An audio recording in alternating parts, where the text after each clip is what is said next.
guys, welcome to my channel. Today I am going to discuss the topic that is congenital adrenal hyperplasia. It's also called as adrenogenital syndrome. So actually it is a autosomal recessive disorder and it is caused by the deficiency in adrenal steroid synthesis enzymes. Now I will explain you about the normal physiology what happens. See, we know that the CRH, the corticotropin releasing hormone, is released from the hypothalamus.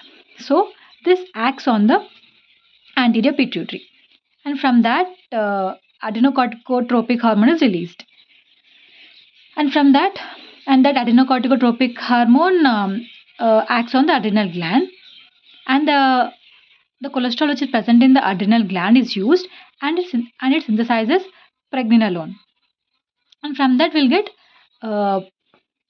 17 hydroxyprogesterone. So from this 17 hydroxyprogesterone we'll get aldosterone, cortisol and androgen. So for the synthesis of aldosterone and cortisol we need 21 hydroxylase and 11 hydroxylase.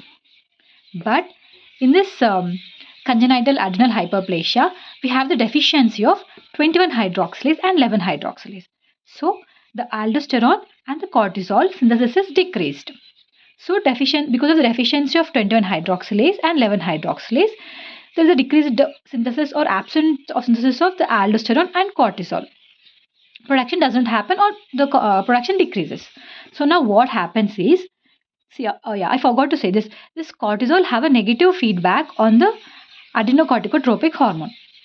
So now because of the decreased synthesis of the aldosterone and the cortisol, so the negative feedback effect on the adrenocorticotropic hormone is lost. So there is a the adrenal gland, the adrenocorticotropic ACTH concentration increases because of absence of this negative feedback by cortisol. So the ACTH concentration increases. So this acts on the adrenal gland. So overstimulation of adrenal gland occurs. Because of this overstimulation, hyperplasia of the adrenal gland occurs. So more usage of the cholesterol and more synthesis of the pregnenolone and more synthesis of the 17 hydroxyprogesterone. So as these two enzymes are 21 hydroxylase and 11 hydroxylase are absent, so the only androgen is synthesized. So in the fetus the androgen concentration is increased. So there is excessive production of the androgen. So now we'll summarize what I told. See, there's a deficiency of 21 hydroxylase and 11 hydroxylase, and because of that the decrease in the aldosterone and cortisol. So negative feedback on ACTH is absent. So increase in synthesis of ACTH. This ACTH acts on the adrenal gland and powerful stimulation of adrenal gland. So adrenal gland undergoes hyperplasia. So increased androgens. So more androgens are produced as cortisol and aldosterone cannot be prepared or not synthesis. So more androgens are produced. So if at all it's a male child, it's okay to have more androgens. But what if it is a female child? So if the female has this syndrome, then in this female she'll have because of the increased androgens she'll have virilization occurs in this female female fetus. So in this actually she's a female child, but her external genitalia looks like male. That's what. See, because of excessive androgens, ambiguity of genitalia occurs. So what happens is, she's a female child, but the androgens are more. So what happens is the clitoris becomes enlarged. So it looks like a small penis. So the clitoris becomes enlarged, and this clitoris looks like a small penis. So this is called as female pseudo hermaphroditism. This means female pseudo hermaphroditism. This means actually she is a female but looks like a male.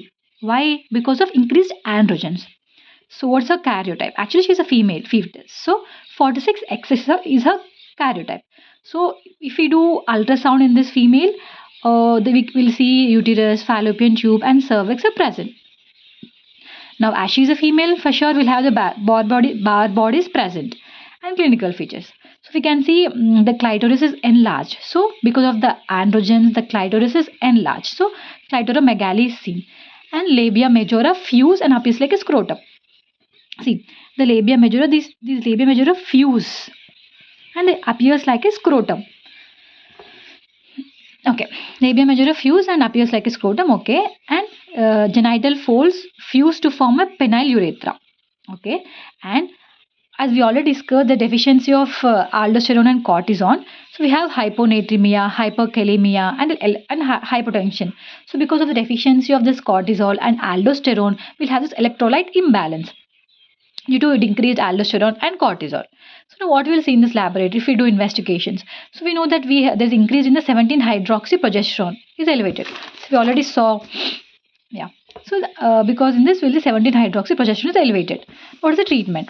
So the treatment is that the clitoris, also known as phallus, the enlarged clitoris have to be removed surgically and vaginoplasty should be done. Next, so as there is a deficiency of this aldosterone and cortisol, so we have to give it. So for the mineralocorticoid, we give it replacement is done in the form of fluorocortisone, and for the glucocorticoids, we'll do hydrocortisone. I hope you like it. Thank you so much for watching.